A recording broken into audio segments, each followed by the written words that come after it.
इथे कशा प्रकारचे उद्योग आले पाहिजेत, काय प्रकारचे उद्योग आले पाहिजेत. मगाशी माझी आधीची सभा झाली, मी त्याच्यामध्ये मी सांगितलं की इथे आनंद महिंद्रा म्हणजे महिंद्रा अँड महिंद्रा हे स्कॉर्पिओचा उद्योग इथे आणणार होते आणि महाराष्ट्र सरकारकडनं त्यांना काही त्या प्रकारची चांगली वागणूक मिळाली नाही. महिंद्राचा इथे कारखाना होता, पण जो दुसरा त्यांचं एक्सपान्शन जे होतं, जे इथे होणार होतं, त्याच्यासाठी इतक्या अडचणी त्यांच्यासमोर आल्या की एके दिवशी माझ्या कानावरती बातमी आली की आनंद महिंद्रा, माझे मित्र आहेत ते चांगले, आणि माझ्या कानावरती बातमी आली की ते तामिळनाडूला चाललेत. हा सगळे कारखाना घेऊन अख्खा तामिळनाडू चाललेत. प्रचंड मोठी हजारो कोटीची इन्व्हेस्टमेंट तामिळनाडूला होती, जी महाराष्ट्रात होणार होती, जी नाशिकमध्ये होणार होती. मी आनंद महिंद्राला फोन लावला, म्हटलं मी ऐकतोय ते खरं आहे का? ते बोले हो म्हणे, मी कंटाळलो म्हणे, यांच्या त्या सरकारी सगळ्या कागदपत्रांच्या ह्याच्यातच मी कंटाळलो. खरं तर मी इतका मोठा उद्योग या माझ्या महाराष्ट्रामध्ये मी वाढलो.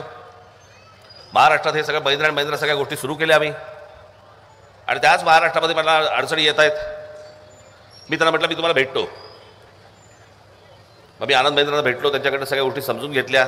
त्यावेळेला युतीचं सरकार होतं. मी आनंद महिंद्राला घेऊन माननीय बाळासाहेबांच्याकडे गेलो. बाळासाहेबांनी सांगितलं, म्हटलं असं असं, म्हटलं ह्यांच्या अडचणी आहेत, म्हटलं असा असा त्रास होतोय. बाळासाहेबांनी लगेच ताबडतोब मुख्यमंत्र्यांना सांगितलं. मुख्यमंत्र्यांकडनं त्या सगळ्या गोष्टी तात्काळ सगळ्या गोष्टी झाल्या, आणि ती हजारो कोटीची महिंद्रा अँड महिंद्राची इन्व्हेस्टमेंट मी इथे नाशिकमध्ये परत आणली, तामिळनाडूला न जाता.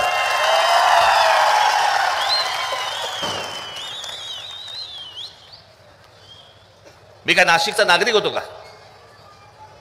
मी नाशिकमध्ये राहत होतो का? पण माझं पहिलं कर्तव्य, मी माझ्या महाराष्ट्राचा नागरिक आहे. माझ्या महाराष्ट्रामध्ये उद्योग राहिले पाहिजेत. माझ्या मराठी मुलांना मुलींना इथे रोजगार मिळाला पाहिजे, त्यांच्या हाताला इथे काम मिळालं पाहिजे. या अनेक रोजगाराच्या विषयामध्ये अनेक मी अंगावरती आजपर्यंत अनेक केसेस घेतले आहेत. मला फरक पडत नाही त्या गोष्टींचा.